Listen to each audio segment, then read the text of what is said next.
you going to start? I thought you always start. Yeah, but I thought we'd change it this time. I mean, I may not have mentioned it, but I was thinking it. Just surprise start, John. I'm the follower here. Dude, you're a fucking executive. You don't follow, you fucking lead. Look, we've been doing this, what, 3.5 years? Like, I've led off once, twice. That's it. I'm not set up for it. You got to be thinking on your feet, Fintan. No. I hope nobody from gambling.com's listening to this.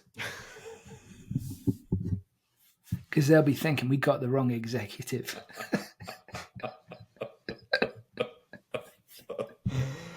Luckily, I'm not there for my podcast intro skills. But if they need any podcast intro skills, I know a guy. You know a guy, do you? Okay, well, you call him. Let's get him on the podcast. Yeah, we need him. So, how are you? Good. Well, hang on a second. I'll do a traditional. Hello and welcome to the Gambling Files podcast, the podcast that's had a bit of a cold.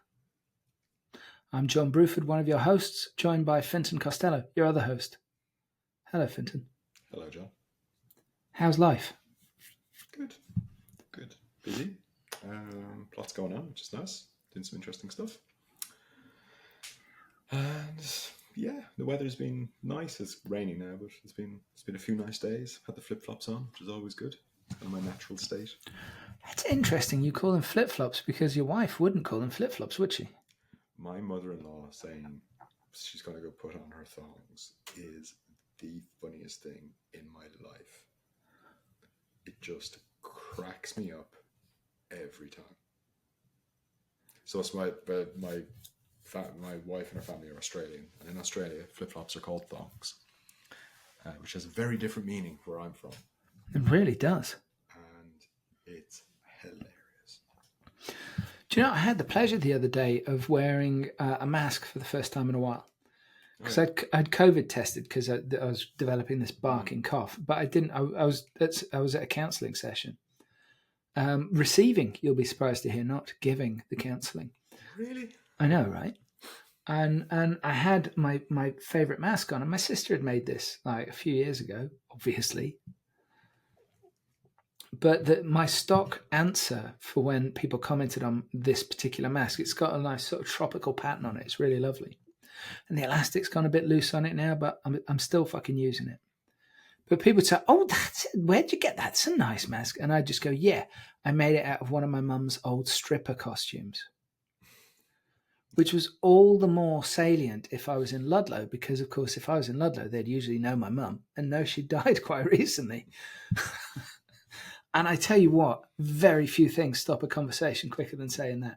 It's definitely a conversation stopper, John. It was a fucking winner. I'm a terrible human being, and I know that. That's why I was at counselling. Is that what the session was about? Please, can you make me better? I'm terrible. Let me tell you about this mask, I said. Ask me about the mask. So I was reading a news story. Oh yeah, what were you reading? Well, it's about. So, are you familiar with a writer called Jill R. Dawson? I'm not. She's a really terrific writer. She was on IGB for a while. She's on. Oh crap! I can't remember what it's called now. In Game or something like that. Now, and she's still a really good writer, unsurprisingly. She's done this article about how the change or the proposed tax changes in Chicago could be a really shit idea. Okay. Because I don't know if you've seen these, and it mostly affects the top tier operators, which is in America. Above the 2 million revenue, it's 50% or something. Yeah, there's a 25, a 40, and a 50%, which is obviously. Fuck. The quote I saw was treating them like ATMs. I think it's but because Illinois' state deficits are very, very well publicized. I mean, Illinois has fantastic independent journalism generally. We should get Tom on to talk about this because it's fucked up. But I thought it was just really interesting because yet again, it's a case where a journalist says, "Look what happens when people do things like this," and can cite actual examples. What are regulators doing? I mean, and that's a genuine question. And I know some regulators, and I could ask them, but I'm posing the question here: what do regulators do all day? Because they're quite clearly not looking at all the countries where it's gone really badly wrong. Yeah, but you're looking at this. Okay, so there's two ways. There's two parts, two sides to that coin, right? So there's the regulator, and there's the politician. Okay, so the regulator needs to follow the law, but also respond to political direction. Am I going wrong because I assume that the politician listens to the regulator? Basically, right? So the regulator, like we've had regulators on the show, right? But it's the politicians that pass the law. It's politicians that it's a different thing. So if the politicians show up and say, "Hey, we've got a massive hole in our budget, we need some money. These guys are making lots of money, tax them more." The regulator has to, and assuming, the votes have happened and the pieces of paper have been stamped or whatever the procedure is, the regulator has to kind of crack on and do it. I think now we should refer to it as the Illinois gambling pinata. Let's whack it again and make some tax sweets fall out of its ass. FanDuel and DraftKings getting beaten like a rented donkey. Like a cheap pinata. There's a fucking headline I'd read. Getting beaten like a cheap donkey. Rented donkey. I've sorry, like a rented donkey. I've known some cheap donkeys in my time, but I've never met a rented donkey. Yeah, but it does seem like it's the same shit again. And everybody was really pleased with Ontario and with the way that it went, not just the industry. Although, in almost every market, advertising is absolutely out of control. And that needs clarifying, reining in, and the rules being sensible.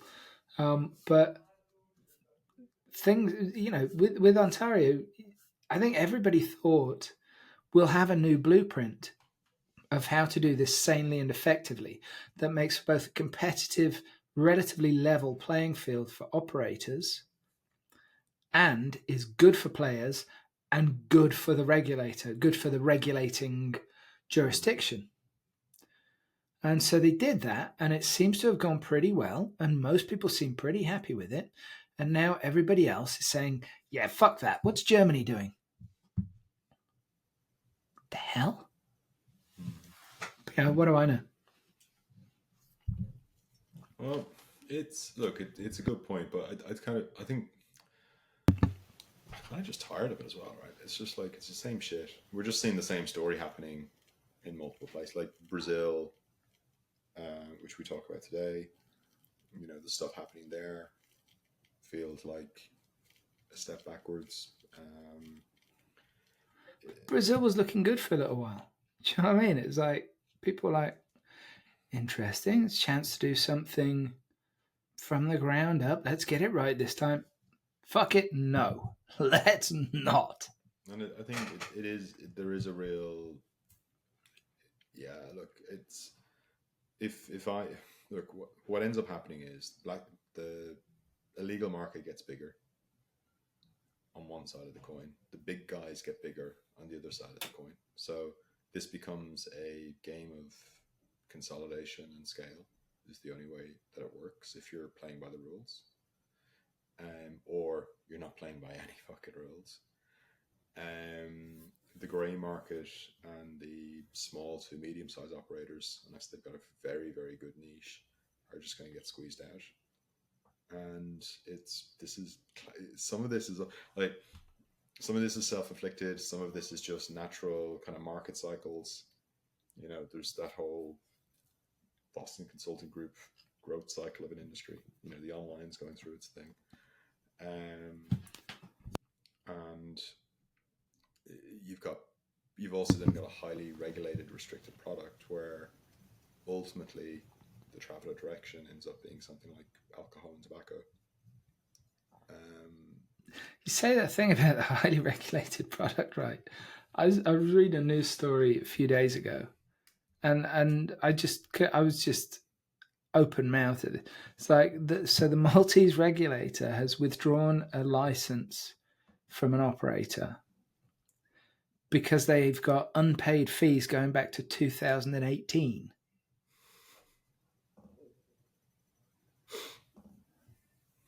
Oops. Yeah, but what was the regulator doing in those 7 years? Going, yep, still haven't paid. Oh, well, let's check it again next year. Back to the beach. The more instances where a regulator is called upon to act because a regulator bringing punitive measures is not a negative thing. It's a regulator doing what they should be doing and making sure everybody stays in their lane and plays by the right rules, right? Mm-hmm. And that's what everybody signs up for, and they know what they've signed up for. The Nevada regulator has proven to be, do you know what I mean? Like that, the Wayne Nix case and all of that with the Scott Sibella, and I mean it's absurd. It's just absolutely absurd, and the regulator has come out of that, to me at least, looking like they have not been doing anything, and they don't give two fucks about the rules that they're supposed to be upholding. Malta, the one that I just said, and Australia. I mean, seriously, Australia? How many casinos are there in Australia, Fintan? Not that many. No, there aren't. And they're big as well. We're not talking ones where it's like really easy to hide them. No, we're talking massive properties with presumably large compliance teams and lots of people in there. So listen, I've got a theory. Hang on, I've got a cough. Here's the thing, right? And you might think I'm mental for saying this, but a healthy organization is an organization where people feel that they can pipe up when somebody is being an asshole. And that might be to them individually, but that might be also when they see somebody who is effectively being allowed to launder money through their organization. A culture should have accountability. People should have accountability to each other. If that property loses its license, then every single employee in that property is gone. They've all lost their livelihoods. Mm-hmm. So I don't think it's a huge deal for them to be able to say, hang on a second, lads, we maybe shouldn't be doing this. Because with the Scott Sibella case, he was like he was hung out to dry, effectively. But it's not just, it maybe he made the decision and said, yeah, fuck it, let the guy gamble. Sure, of course he's bringing his cash in a wheeled suitcase. How would you expect him to carry that? It's far too heavy for a holdall. Maybe he did say that. But there's a whole load of other people in that chain as well who could have piped up and said, something's not right here. We're breaking some fairly serious laws. Nobody's gone to jail for it anyway, so who gives a fuck? But the thing is, you only need 3 or 4 people. You don't need, like, for these But that's 3 or 4 people who could say. Yeah, but some of it's a case of, I can see why it happens, right? And, I was reading a really interesting biography of a runner, a middle distance runner, an American lady. I can't remember her name. Hang on a second, let me get the name. What's the book called? I can't remember that either. But it was a good book. I did enjoy it. One sec. Let me get it. And she was part of the Oregon project, the Nike Oregon. Yeah. So, Cara Goucher. You can remember Cara Goucher's name? No, sorry. And great athlete. The book is called The Longest Race. Okay. So she talks about, she talks about her struggle as like breaking into college, high school athletics, college athletics. So it's a full biography all the way through the Olympics. She got into the Oregon project, to the Nike project with Salazar, or however you pronounce his name. Salazar, and kind of she talks about like what happened there, and there was some sexual assault, and there was some, he had testosterone stuff knocking around and bits and pieces, and there was kind of Mo Farah, that the American kid, what was his name? The guy that came second to Farah in almost every race for about 8 years. But like how he was nurtured through from the beginning, and there was some stuff. Yeah, he was the golden boy for the project. Yeah, he was the whole idea was to get the white American winning a running medal. But she talks about things like, say, with the sexual assault, of how she shut down, she tried to justify it. His coaching was working, she'd had some success, so she was able to compartmentalize it in a way that and kind of bottle it up and just focus on her running and just kind of get on with it, because she didn't want to lose everything. She didn't want to lose what she had and her dreams and what she wanted to do. And when you take, like, obviously it's a very extreme example and massive, like it's awful anybody's in that situation, but if you've got you got a mortgage, you got kids, your boss is doing something shady, it's a very difficult position to be in, to be the one who speaks up. But that's why I'm saying it needs to be a cultural thing. It's still really, like, not everybody in the building would have known what's going on. It would have been a small group of people. Fuck, if I say something, I'm going to lose my job. I'm not going to get my bonus. I've got a school bill I need to pay. I've got this, I've got that, I've got medical. And particularly it's like America, where your medical insurance, your health insurance and stuff is tied to your job. It's at will employment. They can sack you for any reason. At will employment's fucked up. Right. So there's a whole raft of things, and like, I agree, culture is a thing, and culture comes from the top, and that's super important, and that's the way it should be. But I can also massively sympathize with people who get caught up in this, who just didn't want to be caught up in this, right? They're just like civilians catching strays in a way, right? They're just not. I know. They're complicit by, they're not, like, I get it, but I can sympathize with them as well, because that's a shit situation to be in. Yeah, and that's what fear will do, which is a culture issue again. But that thing of, maybe there's only 3 or 4 people know about this, right? Maybe. Probably more like 9 or 10, right? Mm-hmm. But let me share a story with you, Fintan. Do you? I don't know if I've asked you this before. Have you ever heard of Dan's Gallery of the Grotesque? Early days of the World Wide Web, right? And it became quite a well-known website, and it was basically this guy, who I presume his name was Dan, who would put just really fucking awful pictures, things that were submitted in evidence in court, that kind of thing. Some of it perfectly innocent, some of it really not. Mm-hmm. And there was this one, it was a sequence of, I think, probably 36 photos, and it was absolutely insane, right? And anybody who doesn't like descriptions of inhumane levels of violence might want to stop listening now. It was a woman was married to a gentleman who I believe liked motorcycles in the US. And he was quite abusive. She had a lover. They plotted to kill the guy. So far, so cliche. And they did it. And the one day she was performing some kind of favor for the gentleman, I forget what, but he was very distracted. Lover comes in, bops him around the head, kills him. They then photographed the entire process of cutting up his body. As you do. But the thing is, I think there was a bit of hate there. But they did really odd things, really, really peculiar things. Like Write their name and limbs and stuff. Oh, no. I do remember one photo was the guy's head, and I think his hands just under his chin and his feet the other side of that, on a chair, and they'd set the timer on the camera, and they were having sex while he watched. Oh my god! Really quite twisted shit. So there's some really, let's say there's some strange energy in the room. Drugs in the room, John. You've got to remember, this was the early 90s, maybe even the late 80s. We are not talking about a digital camera.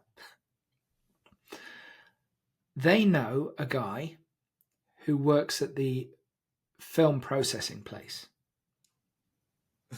Just dropped it into the chemist. They drop the roll of film into him. He develops it. All done, no questions asked. But they didn't know the guy who put the photos into the sleeve that you take them. They didn't know that guy. So this guy's what the fuck?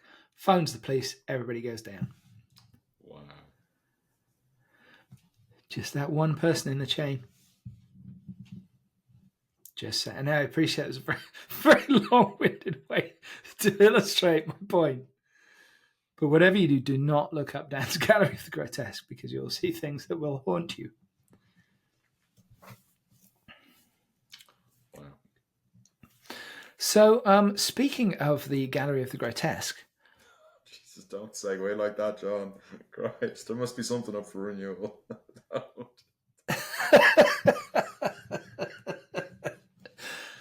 No, you don't know where I'm going with this. I fucking do know where you're going with this.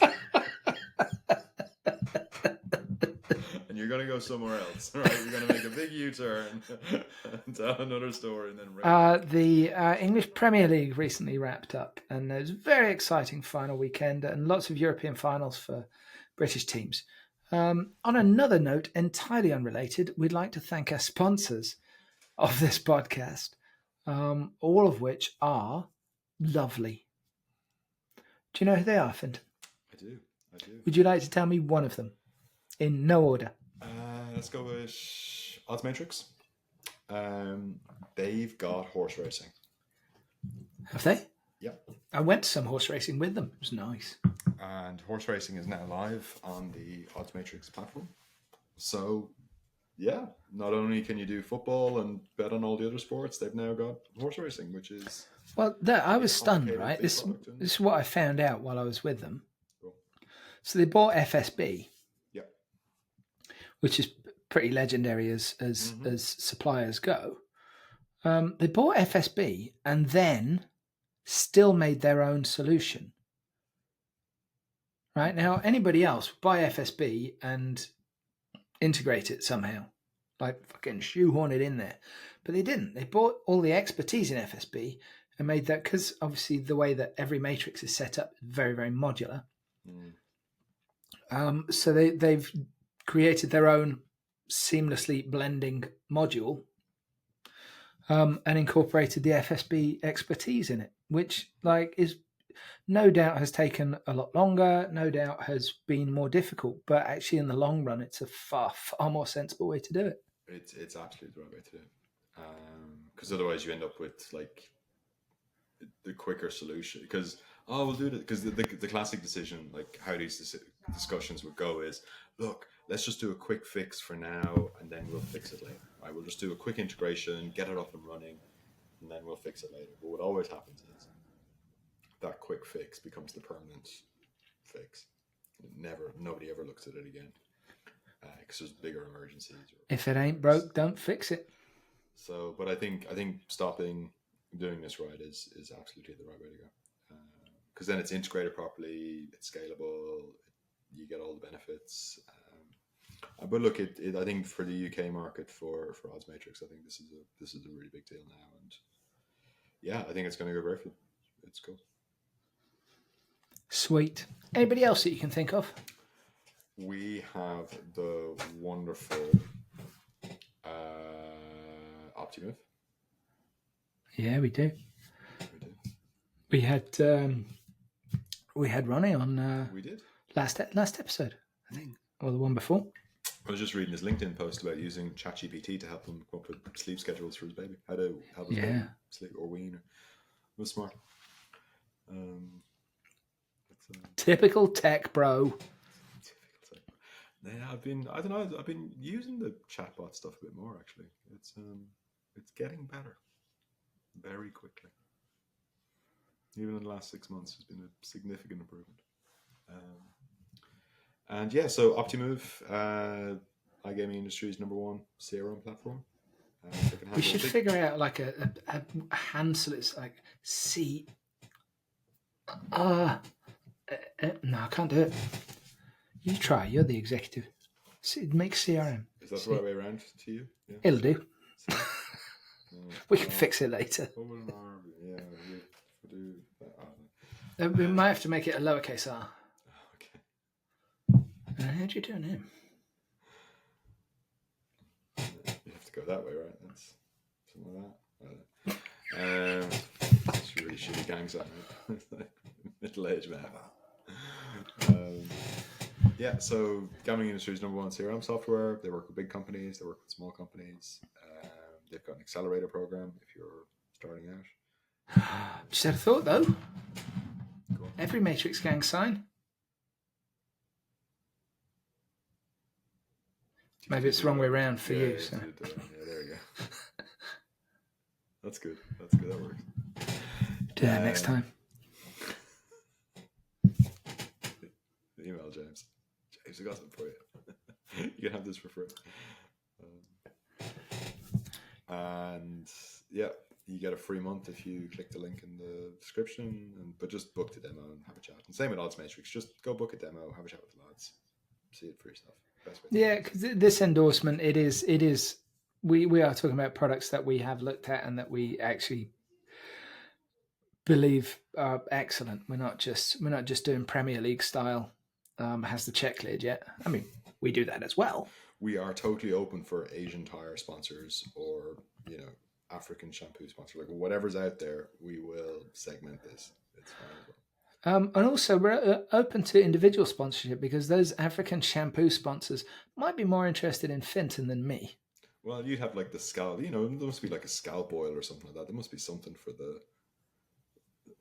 No, there's nothing? Like there's a beard oil. There must be like a moisturizer or something you could use or... No? Nothing? There's a gap in the market? Not to the best of my knowledge. There's a gap in the market, John. Although I was talking to... John. What? We've got an idea. Right? It's never been easier to go direct to consumer with a product, right? Yeah. So we could have a range. Okay. So there could be, maybe your head's a bit too shiny. You need to dial it down a bit. Maybe you need to gloss it up. Maybe it's a bit, you shave and you're keeping it tight and stuff. You moisturize it. Keep it nice and soft. You don't get razor burn. Yeah, smooth. I think we could have a little range of head products. You could put in some caffeine. You could do like a brain boost kind of thing. Yeah, but those caffeinated products, you know that they're aimed at the most insecure levels of society, don't you? People that are so horrifically insecure. And I've heard alleged that have such tiny penises that they have to use these because they're, oh my God, where's my hair going? As opposed to my good self, who was like, "Oh well, see ya," and then shaved my head. No. I wasn't thinking of it from like a save my hair thing because I don't think that's what most of the caffeinated stuff is for. I think. Mate, think about it like because all the kids are on Adderall and they all want performance boosters and testosterone and stuff. We can like just put it straight into the scalp and moisturize at the same time. I'm telling you, let's sell tons of this on TikTok. Tons. And you're okay with that, are you? Look, I'm throwing it out there because you still haven't made your card game slot machine thingy. So, you're going to productize bullshit. So, just throwing it out there. Shithead. It's not bullshit. Fucking hell, Fintan. Sorry. Yes, I am gonna monetize shithead because just picture it in the casino. Not just online. Picture you walk into the casino and you see shithead on the table. You're like, fuck, I've got to play this. I've got to at least give it a couple of hands. Do you know what I mean? Everybody that walks in does that. John buys a house. I mean, probably be more of a shed. I say shed, be more of a shack. I say shack, it'd probably be 3 walls and no roof. More of a pen. Sty. Yeah. Yeah. But it's a stepping stone. And then I'll trade up.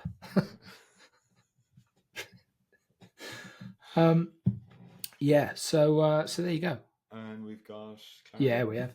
We've got IGB London coming up rapidly soon, which reminds me I need to book a hotel. And of course it came up that they're possibly for sale at the moment, so we should probably talk to them about a renewal pretty soon. Get that locked in. Get some of that Blackstone. Rates have gone up, lads. You're worth how much? How many billions? we look down the back of the sofa. Look in your petty cash. John needs a sty. He needs fresh straw. Look at the state of him. It's very fair, very fair. Straw's not cheap. Straw is not cheap. No, it's not. It's like everything else, it's gone up. It's not even cheap to be a fucking pig these days, Fintan. So those are our lovely sponsors who genuinely do make this possible, because it does take time to rehearse and write all of this. Hair and makeup. The hair and makeup bill alone. So I was on. Anybody that's listened to this that wants to do this, I put a post on LinkedIn asking for some reviews of the podcast, because we're sprucing up the website and there's some space for reviews on there. We thought that might be amusing. And one, frankly, fucking genius suggested that between us we have a sensible and healthy head of hair. That wasn't the quote. Hang on a sec. I think that's what they meant. Where is it? Oh no, you're no. It's a perfectly average head of hair between the two of you. There we go. So the mean average of hair is yeah. Perfect. Just saying. It's a good point. It's like that joke about statistics where they talk like the average salary is, or the median, or the average of whatever a big number is. And it's like, well, if you got an island with 2 people and one's a billionaire and one, is living in poverty, the average is still huge. And I think between this, we've kind of got with the hair, we've kind of got the average of the averages. And we've got a really healthy average income between the two of us. So thanks for bringing that up. It works on levels, John. It works. Really does. So listen, this episode, so I asked a chap that I've been lucky enough to do some work with, IGB reporter. Can you remember his name, Fintan?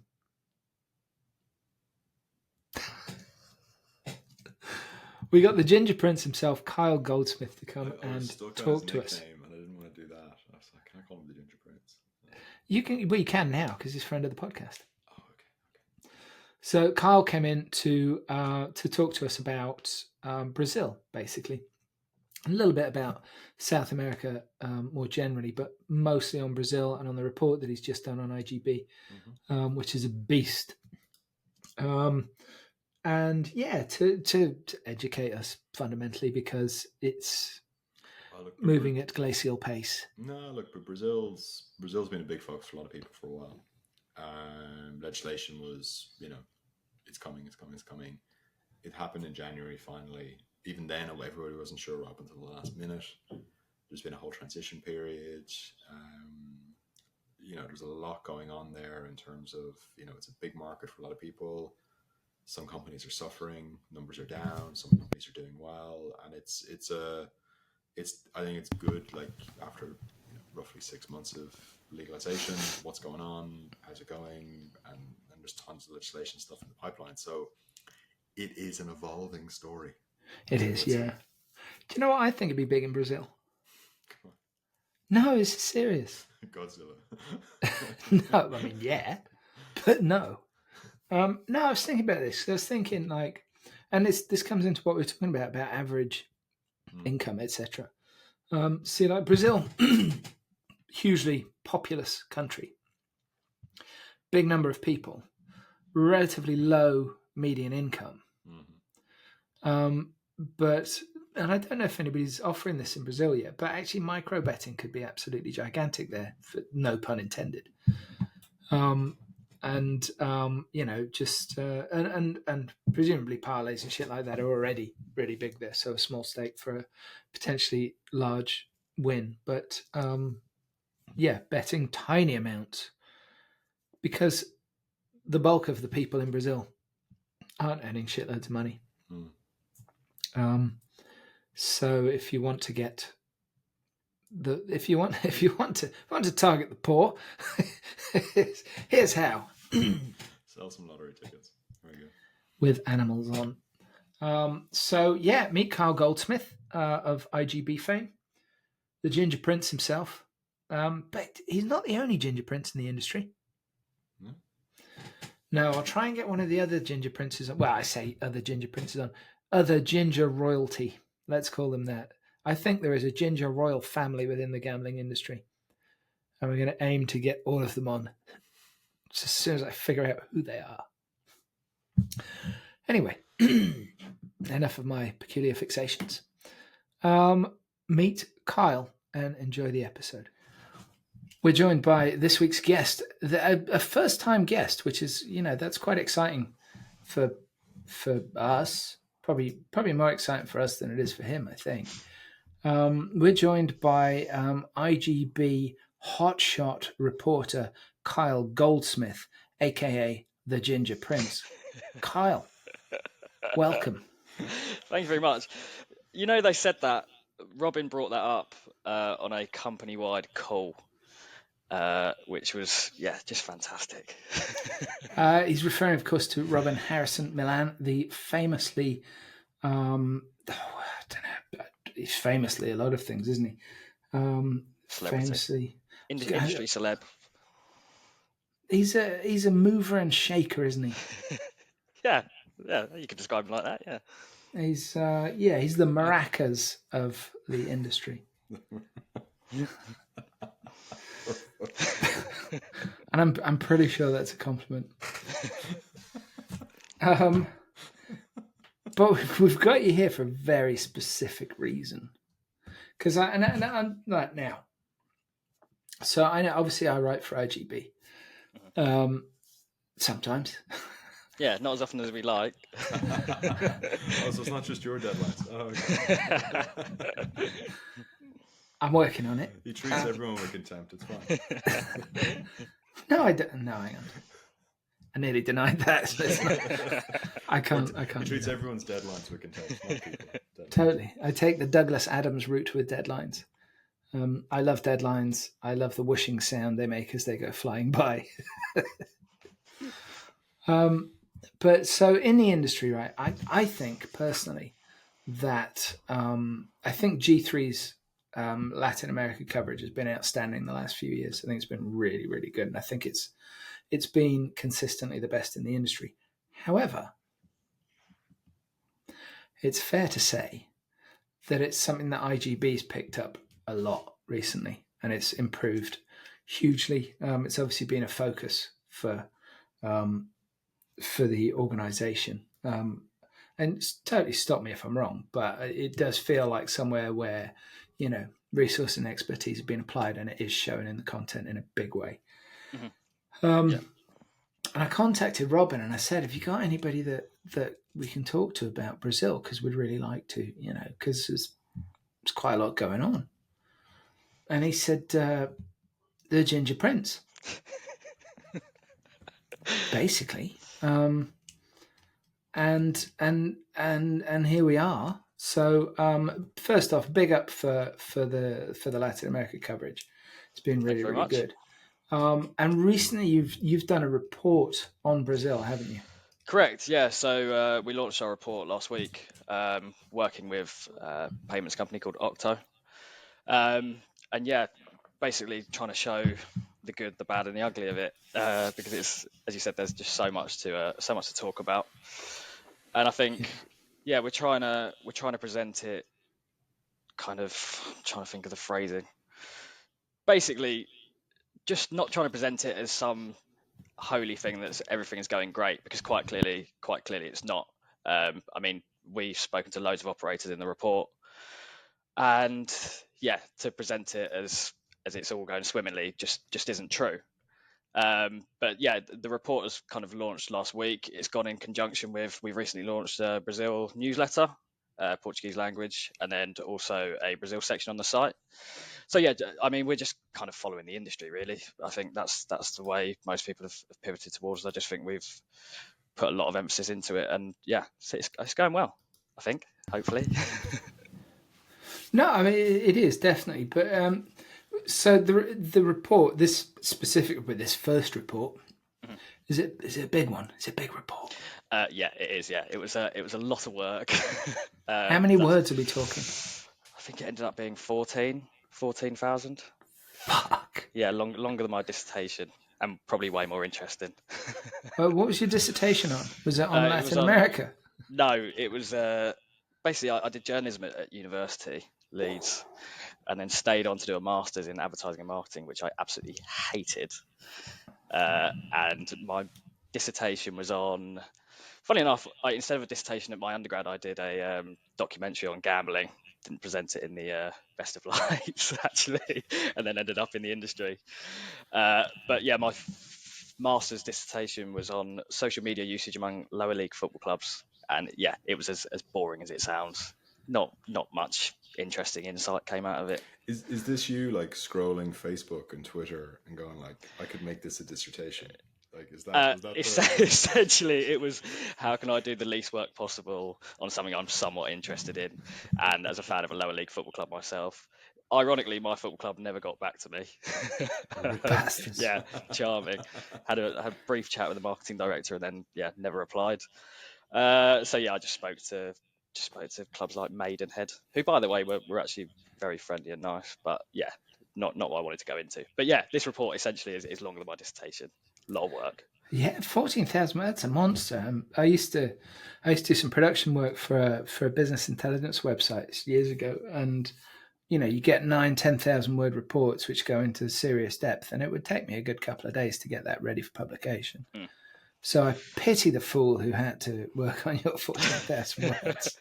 It was split out over. We had some contributors, and the team kind of picked stuff up. So yeah, it wasn't all me. But yeah, thank God. But you brought it together. You were the glue. Yeah, I don't know about that. So a lot of help from Robin. What were the key findings from the report? Yeah, there must be some good shit in 14,000 words. Yeah. So essentially, what's quite nice about it is Robin and I went to SBC in Rio, and the big problem there was KYC. All the new requirements, operators struggling because basically they've never had this before. Brazilians haven't had to go through this KYC process before. So a 3-minute process all of a sudden is 10 minutes long. And then if that was the topic at SBC Rio, when Robin went to Sao Paulo, the big topic there was the illegal market. So the KYC problems kind of feed into that. So essentially the KYC is the big problem, but then that's led on to the illegal market. It's a big circle. So now there's stuff going on with advertising restrictions, and there's fears that that's just going to feed back into the illegal market. So the illegal market is the biggest issue at the moment, but it's all kind of feeding back into that idea of overregulation that we've seen in Europe. It baffles me that regulators don't look at Germany or Italy and see the problems going on there and don't link it back to advertising restrictions and stuff like that. So yeah, those were the key findings. But then we had some other interesting stuff that's come up. So for instance, Octo basically wrote a foreword about it and about what they're up to. Okay, so if we take let's dive into the KYC. So is it a situation that Brazil's gone from like no KYC to full K? Like what kind of KYC is required now under the legislation, and where do you think the bottleneck is? Sure. So it's the facial recognition technology that's come up, and just the fact that previously there wasn't this. And also the big issue that there was in Brazil was you obviously had, they passed the legislation in 2018, right at the end of 2018. Then it took 5 years for them to actually give the green light. So for 5 years, these operators have been popping up in the grey market, and there's been this big proliferation of sites. That KYC has never really been a factor. So all of a sudden, you've got this mandatory technology, the facial recognition and stuff like that, that basically the population's not used to. And as a result, we spoke to one of the market leaders who was saying that they were one of the first companies that people were going to because their brand awareness was so high. But then people thought it was a problem with their company. They thought it was only that company because the education at the moment is just not there. And I think that's the big kind of MO for the industry going forward, is they need to educate not only the population but the government. The government, they've had 80 years of prohibition. They don't yet quite understand what the industry can provide in terms of benefits for the country, and I think that's also what we see with the land-based. Someone described it to me as they've built the roof before the foundations. You've got the online sector live without land-based being legal yet, so it's a bit of a weird one. And I think, again, it links back to the social perception of gambling, because they had big problems last year of basically gambling's bad. There was a study that came out that said basically everyone's in debt. It's obviously, it was the retail sector that were driving that, because they think their profits are being cannibalized by the gambling sector. But it's all fed into this public perception of gambling, to the point where there was a Supreme Court hearing in November last year, basically to decide whether the betting laws are unconstitutional or not. We've not yet had the result of that yet. That's not going to happen, but it's all fed into this public perception of gambling and how it's worsening. So yeah, it's a majorly Catholic country as well, though, isn't it? Yeah. I mean, the church has huge influence, which I don't doubt it's waning. Excuse me, as it is with the church in most of the world, but it's still going to cast a lot of clout, and it still means money, and it still means votes, which is what gets the ears of politicians, after all. Someone made that exact point to me in Florida a couple of weeks ago, was that basically politicians are responding to their echo chambers. If you're a religious politician, you respond to that religious side and religious aspects, not necessarily thinking of it as a wider problem of, oh, actually we might be making the issue worse by clamping down on advertising restrictions and stuff like that. They're just kind of saying it for show, for optics, rather than actual results. Well, that persona that they will have cultivated, and you see this in politicians all over the world, will be of being, a family-oriented person, church-going, kissing babies, etc., etc., and that brings with it automatically a polar approach to these things. And it is just, gambling bad because it's the easy emotional response. You're never going to lose a vote for being tough on gambling. Or you're never going to lose enough votes that it matters. Do you know what was interesting? Someone I spoke to last week, though, about the... everyone I spoke to thought the ab restrictions that have been passed in the Senate last week wouldn't come in because it would have a massive, massive impact on football. So football is so integrated in Brazilian culture that people kind of thought it was untouchable. Turns out it's not, and these new restrictions are coming in, and I think people are actually shocked that, oh, football's not untouchable, and they will kill the clubs by hammering down on gambling sponsorship. It's not untouchable. Well, certainly in Brazilian football, there has been a little period where players are moving to Europe older than they would previously. And that is very possibly because clubs have been able to retain the players for longer because they've had that bit more money. So I dare say it's had an influence. But, football was around a long time before gambling advertising was. But there was a screenshot doing the rounds on social media the other week of somebody taking a corner or a goal kick, and the bit of grass behind the goal probably had 6 or 7 sponsors there. And it's like it's going to hit a point where the price is so high that it's going to get too much for some operators, but it doesn't seem to have hit that point yet.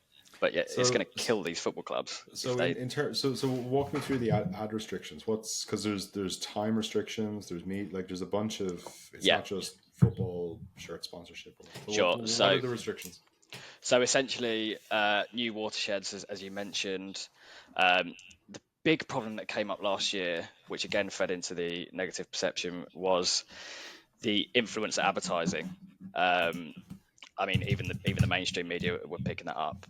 So essentially, there's a game called Fortune Tiger that was being massively advertised by influencers, and these influencers were promising big wins. They're taking videos and stuff in front of their cars that they've supposedly bought with these wins. I mean, obviously, it's obviously all bollocks. Oh, sorry, can I swear? Yeah. Yes. It's obviously all bollocks, and that was a big problem because if it's the operators advertising, then fair enough. But if you're banning operators advertising, but then these influencers they're doing it through sites that aren't coming up. Like, they don't even have a face, really. They don't have a brand. They're paying these influencers through WhatsApp or Telegram. They're putting the bets on and then never seeing that money again. So they've put a ban on influence advertising, sports sponsorships. They're clamping down on. So yeah, it's still got to go through the Chamber of Deputies. Okay, so it's not final. No, not final. Is it likely to pass? Well, I have to say, if you asked me a week ago, I'd have said no. The fact the Senate has passed it, and I think it's really important for the industry now to come together, because the issue they've got in Brazil as well is there's so many associations. I've seen today that they've put out a kind of joint press release saying how these restrictions are basically just going to propel the illegal market. One of the problems that came up was that there's so many associations. There's 5 or 6 probably worth their salt, but that response is so fragmented that how are you going to combine it? But apparently they need an association. Yeah, they do. But they've Fintan, I see an opportunity. To the Coca Any excuse. Branded Speedos. Just totally on brand as well. But obviously we have to call them budgie smugglers. They can pick the silhouette. But okay, so what I wanted to dig in on the restrictions. So there's the watershed. So there's like, from reading your article earlier on, there's like 7:30 and midnight. Yeah, and then it was slightly different times for radio. But there was advertising on. So reading your article was streaming, social media, and the internet.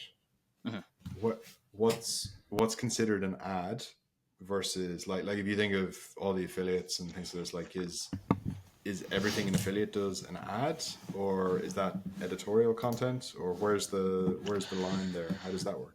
Not sure. Needs to be more clearly defined. I think that's what the industry is keen to see, is these rules more clearly defined, because I think most people think the restrictions are fair, the current restrictions are fair, but it's about whether those are actually going to be enforced. At the end of the day, it's all well and good limiting licensed operators advertising, but whilst you've still got illegal operators advertising and influencers doing what they're doing, you're always going to have a problem. So I think the industry is keen to see the current regulations enforced rather than new regulations come in. Okay, so walk me through the current regulations. So what you're saying is there's new advertising restrictions. What are the current restrictions then, or what are the current regulations that aren't being enforced? Yeah, so I think it's stuff like the sponsorship. Hang on, I'm going to sound like a fucking idiot here. I'm sorry, I wasn't trying to turn this into like a quiz. No, not at all. Not at all. I just feel underprepared. You will be graded. If you're listening, Robin, he's doing a great job. At the back end of last year, these operators were active, and there were certain problems with operators not actually, because it was difficult. You had these operators working in the grey market before the legal market went live on the 1st of January, but the advertising restrictions were only set to come in from 1st of January. So operators weren't necessarily adhering to stuff like not advertising to minors, aspects like that. Okay. So you had those problems. So they actually had a hearing. The Supreme Court brought in these measures ahead of time because they basically, operators were not adhering to them. So it was really that I think they only came in a month before, something like that. But there were certain restrictions that weren't being kind of listened to and adhered to. Okay, I understand. So, all right, so it's new legislation. There was a lot of people right up until the deadline doing stuff they probably shouldn't be done. Hasn't really been clamped down, and then there's potentially even stricter advertising restrictions coming in with a lot of vague wording of like only targeting over 18, like verifiably. What was the demonstrably over 18 years old? Authenticated users demonstrably over 18. Which sounds very similar to like the Netherlands, like prove they're over 24. Well, I don't know. Like, I think, Google Analytics says they are. Yeah. And there's other aspects like they banned certain advertising that had children as a primary target audience, but it's quite hard to define. It's quite hard to actually clarify like who is the target audience. I don't even know how you'd find those figures or statistics. It just I think the whole problem is there's a bit of a lack of data driven attitude to it. The industry seems to think that they're acting on, the government and politicians are acting more on public pressure than actual data, because as we mentioned previously, the politicians. What do you expect them to do? It's like the scorpion and the mouse, right? It's a scorpion. This is what it does. Yeah. You can't be angry about it. But if they actually look at what's gone on before, you look at the Netherlands, you look at Italy, you've got to realise that actually you're just causing the problem to be worse. In terms of like, look, the operators are always going to moan, right? In terms of the trends of like what operator, like lots of operators have got licenses, lots of people are in the market, everyone's generally happy, or like what's the general feeling about Brazil? Because I think the general feeling is happy. There are obviously issues that are going on, but I also think there's a fear of what's to come. I think everyone accepted that the first year was going to be up and down. The first 3 months particularly sounded rough. But I think get to a year, hopefully new restrictions aren't added on, because I'm of the opinion that you need to give at least a year for the current regulations to see how they go. Yeah, sure. I think people are content. They want to see it play out. I think you've seen some operators like Kasha, for instance, the lottery. They've got a license, but they're not yet active. I think people are kind of waiting for 6 months to pass and seeing where we're at. I think in terms of regulations, the SBA has announced its new regulatory agenda. There's certain stuff like that has to be clearly addressed. For instance, like there's no central self-exclusion scheme currently. That's one of the first things that will be. So I think sensible regulation, not responding to public pressure and certain fears that actually don't have much data behind them. I've got two questions. I'll ask the easy one first. Have most of the black market operators that were there and have been there for years, have most of them taken the license route? But it goes back to whether it was a black market or a grey market. If it's been a grey market for 5 years, there's certain operators that have been active during that time. And let me rephrase the question then. Have many of the unlicensed operators become licensed operators, regardless of the colour of the market? Tricky to say. I think until they properly clamp down on the illegal market, there's not really... Not a lot of point. Yeah. Not a lot of point in paying that fucking tax. Too much, yeah. There's not... And I think the regulation is strict enough that until proper enforcement is made, if you're a smaller brand and you're unlicensed and you've got to face a $5 million, a $5 million license fee, and then compliance costs and stuff on top of that, why would you go that route? I guess is the question I'd ask. What's the tax structure? Right, so this is where it gets confusing, because you've got the Of course it does. Why on earth would you make that sound? You've got the 12% of GGR, but then there's a host of other taxes on top of that. So, for instance, I was speaking to a lawyer yesterday because so 12% of GGR. Yeah, they're now talking about bringing a different tax in, or raising a certain tax. He said that will essentially raise the tax rate to 43%. So obviously extremely high. So going back to your previous question, if you can avoid paying that and not be sanctioned, then... Lads, I've thought of a way to increase our profits by 43%. Like, do it. I don't care what it is. Wow. Okay. Shit.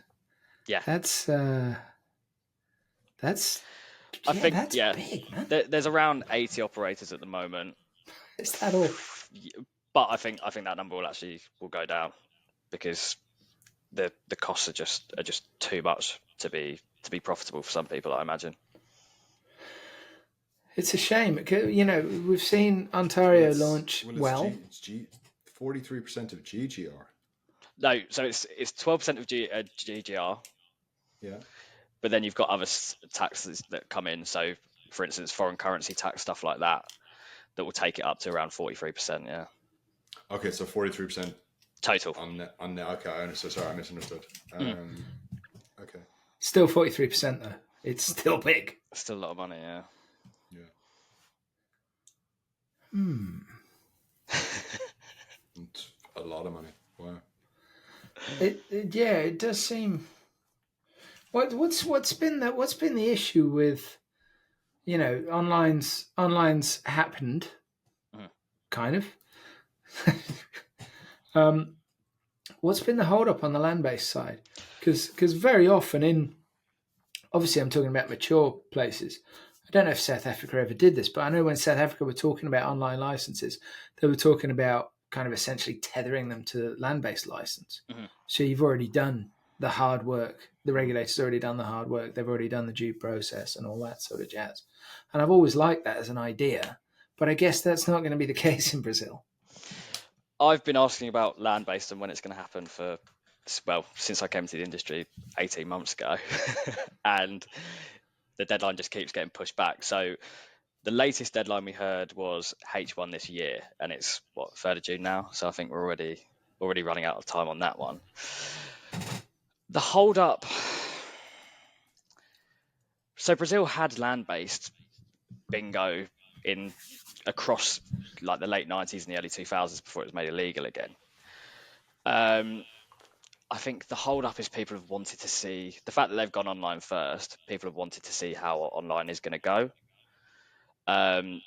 Also, land-based, it's happening. Like you've got land-based lotteries and stuff like that. Just no federal regulation. So land-based is happening. They just need to actually. One thing I've learned is that nothing in Brazil seems to happen quickly, which is why I was quite shocked that the ad restrictions got approved hours after the Sports Commission approved them last week. Nothing seems to happen quickly. I'm now hearing that land-based, that vote's not going to happen this year at all. Well, that's something. Yeah. So, but it seems like people are ready to go. And also, one stat that's always staggered me is that the Dominican Republic I think its land mass fits into Brazil 175 times. Its tourism numbers regularly piss all over Brazil's. So the tourism sector needs it, but it's for some reason it's taken ages. I guess we'll hopefully have it next year, but I wouldn't hold your breath. But I can just see like a restaurant with windows in the Christ the Redeemer statue. His eyes would be windows, and you'd be able to look out over Do you know what I mean? That would be a great spot for a resort casino, I think. I might be tough to get past that with the religious people in Hey, the country, but it's worth a Pirelli, go. I don't know if you two are going to remember this. Pirelli did an amazing advert with Ronaldo, the real Ronaldo, in the Christ the Redeemer statue pose and position. How did that go down? I believe it was okay. It's Because Ronaldo. It's Ronaldo. it was Ronaldo. Yeah. If it was And this was young. This was young Ronaldo as well. This is when he was at Inter. Obviously, Pirelli owns Internazionale. And one of his feet was up, and it was him from the back, and one of his feet was up, and on the sole of his boots was actually Pirelli tread. Wow. Very nice advert. Yeah, pretty cool. What are the traditional sort of gambling powerhouses in Brazil? I mean, I don't mean in terms of brands. I mean in terms of actual betting activity. What do people generally bet on? I mean, a lot of Catholic. Well, if you look at the US, the more Catholic cities, your Boston's, etc., big bingo players, and the church is big in that bingo scene, and so bingo's really protected and stuff. But I seem to remember that Brazil's got some unique gambling outlets, if I remember correctly. Yeah, I think, namely, Yoga de Bicho, which translates to animal game, is massive. That's the one. And that's done crazy. by people essentially outside petrol stations and stuff like that. It's fucking amazing. It's genius. It's like a lottery. It's like a lottery with like animals on the with animals on. Yeah, it's bizarre. I don't think it would it's like a numbers take off game, over right? here. Like Essentially, yeah, it's a form of bingo, I think. But yeah, I can't see it taking off over here. But they absolutely love it. In terms of online, actually, I was quite shocked. You associate Brazil with being massively sports betting. We do a lot of work with Ed Birkin from H2. I don't know if you guys have ever spoken to him, but he's H2 have some brilliant numbers that basically show that iGaming is actually outpacing sports betting. All roads lead to casino, mate. Yeah. But I just thought if there was one country where that might not happen, it might be Brazil. Always casino. Always casino. Do you know the country where I thought that won't happen, although we're not going to see these stats for a while, I wouldn't have thought. But I think India is the one where sports betting will always stay on top. The IPL, right? The IPL is just massive. Yeah, but India has lots of sports, lots of shit they love. Hockey, I mean, it's huge, it's absolutely huge. And they love football, and they love the Premier League and all of that jazz. I think, but we'll see, because of course an awful lot of operators use the sportsbook as a way to then start marketing iCasino to those players. So yeah, what do I know? It's made me laugh in all this talk about sponsorships and stuff like that. Italy, like Inter being in the Champions League final, and they're sponsored by Betson Sport, the sports media branch of Betson. And I think Belgium, there's some dodgy stuff going on there. Is that like the .net strategy? Is it? It's like it's advertising the operator without actually advertising the operator. But Fintan's great example for this, and I never thought of it until Fintan said it. And I don't like giving you credit unless I have to. Was the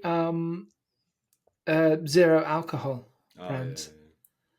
You can get a zero. You can sponsor anything. You can advertise anywhere with a zero alcohol brand, and it's basically the exact same brand and the exact same branding. Well, if you look at the Heineken, the way Heineken have done it, like it's the Heineken ad with like just a zero tacked onto it, so it just looks like a Heineken ad. Like you really have to but from gambling, this is quite common, right? So the pre-Buega in the US or PASPA. Well, anyway, but like when all the poker brands were in the US, they'd advertise like .net on TV, which was the Play Money website. But then all the SEO was on the .com, which was the Real Money and Play Money website. So there was a Play Money website, but actually the .com is what you're going to find when you open up Google and do your search. They'll find a way around it, won't they? I think operators might try similar in Brazil. So the media, like, basically what bet is like, it's the .net strategy. It's just this is how we get through it, which is smart because I think it's taken a while before anybody's done that in Italy. I don't think that hasn't been a common tactic. It was just the fact that they were Betson. How lucky are they that they were in the Champions League final when they had Betson Sport on their shirt? For sure. But also, I wonder what odds Betson were putting for 5-0. Yeah. And the cheeky Pretty riot long. in downtown Paris afterwards. That was Betson employees. Just a Christmas bonus going up. They poured out the corporate box. They were fucking furious. Which is very fair. Speaking of football, Kyle, did you say Charlton made it to Wembley? We did, yeah. A couple of weekends ago now. So How'd that go? We won, thank God. So is that promotion? Promotion up to the Championship. So yeah, second tier next year. We've not been there for 5-6 years, I don't think. So we were chatting before we hit record, and Kyle is a supporter of Charlton Athletic Football Club, who were in the Premiership only, 20 years ago? When I first started going. And then since then it's been like that. Those glory days. Yeah, Darren It all went downhill when they sold Scott Parker to Chelsea. Don't mention that name around me. Judas. He was great at Chelsea, that's fair dues. Yeah, well, yeah, unfortunately, you're right. Good times. And also, something else that we mentioned before we started recording, I've done a little bit of reference work. My friend's bar in Brixton was called Dog Star. Dog Star? Yeah. Is it still going? I wouldn't have thought so. This was 25 years ago. Was that in the song by the Streets? Did they mention Dog Star? I have no idea. That might be a great But show. wasn't that Keanu Reeves' band as well? Didn't he have a band called Dog Star? Or was that Dog Man Star? I think... Sure. Yeah, it is. What? That is Tell a me, Street Uncle song. Google. It's in Too Much Brandy.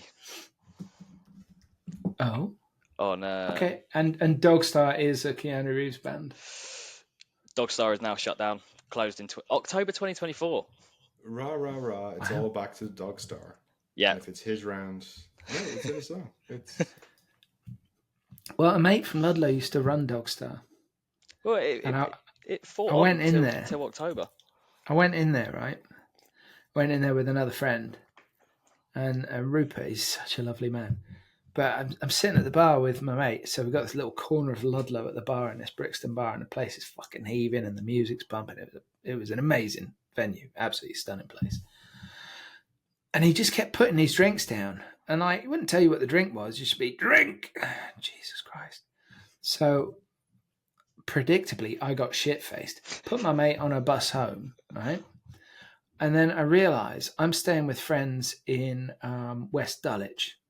And I know it's not far, but I am shit-faced drunk and I have no idea where I am. And so I did what anybody from Shropshire would do. I stopped the first people I see and I asked them for directions. Now, I'm only 5'6". And these guys, it was a group of Rastafarians, and they must have been 6.5, 7 feet tall, and I'm not exaggerating at all. They looked right down at me. And I'm just like, I'm really sorry, lads. I'm absolutely shit-faced and I'm lost. Can you tell me how to get to West Dulwich? And they gave me really fantastic directions. Good enough that, as drunk as I was, I found my friend's house. Wow. Good work. Wow. Top men. Brave doing that in South London, though. Well, you say that, but is it? Isn't it not just being human? Well, yeah. It's changed a lot around here since because my mum, I grew up in Guildford, Surrey, but my parents both grew up on a council estate in South East London. And when I moved to London, I said I was moving to Brixton, and my mum replied, "Well, no, you're fucking not." I've always said your mum's a bit rough. Right, that's not going out. Yeah, I'll make a note to edit that. But yeah, no, it's actually quite nice around here. Clapham up the road is lovely. Yeah, Clapham's nice. Nice pizza place in Clapham, or there was 25 years ago when I lived in London. It may have changed. Is it in a song? That's all I want to know. Wow, that's amazing. I wonder if Rupert knows that Dog Star was in a song. I'm going to tell him. You should. basically, there's shitloads going on in Brazil. Mhm. Total state of flux, complete uncertainty for everybody involved. Yeah, sounds really good. Yeah, it keeps me busy anyway. There's always something happening. There's never a quiet week. Tell me about you. You mentioned earlier about was it a new newsletter? Yeah. So we've New got newsletter a and something on the site as well, or not? sure. So if you go on IGB's site, you can I'm not actually going to. that's all right. Hopefully the audience will. If you go on IGB's site, you can toggle to our Brazil site, IGB Brazil. Essentially, everything's in Portuguese, which is quite handy. Hopefully, we're eating into some of our competitors' traffic because they're Portuguese language, and we're trying to muscle our way in, I guess. Not in a bad way, but trying to tap into what we think is what is one of the hottest markets in gambling. We've also got a newsletter that goes out once a month. It's usually the 12th, so coming up, and we collate 5 or 6 of the biggest stories. I think what we're trying to do in Brazil is we're trying to get the exclusive original stuff that maybe other people aren't getting. So, for instance, considering we're based in Putney, London, and we got an exclusive interview last week with one of the biggest executives in the industry getting a new role. We got the exclusive on that, so we're trying to. Who's that? Hugo Baumgartner. So he was a chief commercial officer at Aposta Ghana, 30 years in the industry, and he's moved to Esportes Game in Brazil, which owns one of the brands which commonly ranks in the top 10 of brand awareness in Brazil, Esportes de Sorte. Cool. And yeah, we got the exclusive on that. So Nice. we're trying to grow that, massively trying to grow that contact base and build that trust, I guess, from quite far away. Yeah, but it's not impossible. I mean, as long as you're kind of acting and reporting with integrity, and you can build that trust, and it's a good excuse to get some air miles. Yeah, very true, very true. Well, so the first 6 months at IGB, we didn't have our own beats as such, and it got to the point where we were like, right, let's split it off regionally. And yeah, my boss said, what region do you have your eye on? I was thinking, Europe, US, I could take it or leave it. Latin America, all over it. Let's go. All over it. So lucked out with that one.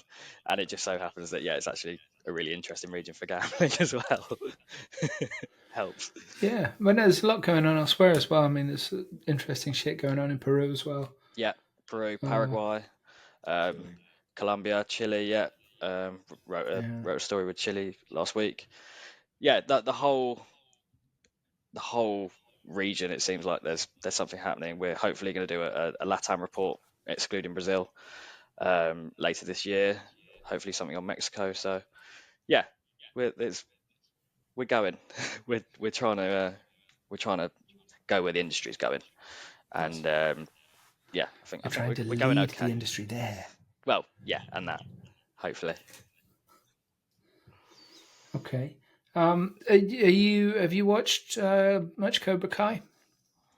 I have not. Should I have?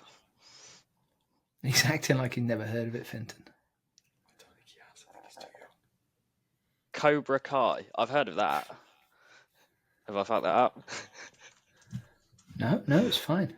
Cobra Kai. There's no wrong answers here. It's okay.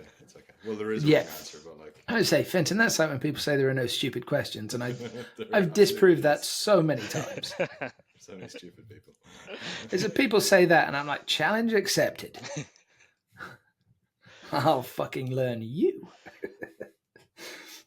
Fabulous. Well, Kyle Goldsmith, the Ginger Prince, thank you very, very much for joining us and educating us on the current Wild West in the industry. Thanks for having us, guys. Really enjoyed it. Been a pleasure. If you've enjoyed this episode of the Gambling Files podcast, please find us on LinkedIn. Give us a big, juicy, succulent like. That nearly went wrong. You can find us under the name The Gambling Files Podcast. You can find us on Twitter under The Gambling Files. I think the handle is just @GamblingFiles. You can connect to myself, John Bruford, or Fintan Costello, also on LinkedIn. We're also both on Twitter. And you can find all of our previous episodes at www.thegamblingfiles.com. If you enjoyed it, please share, tell your friends, tell your family, tell your colleagues, and we'll see you next time.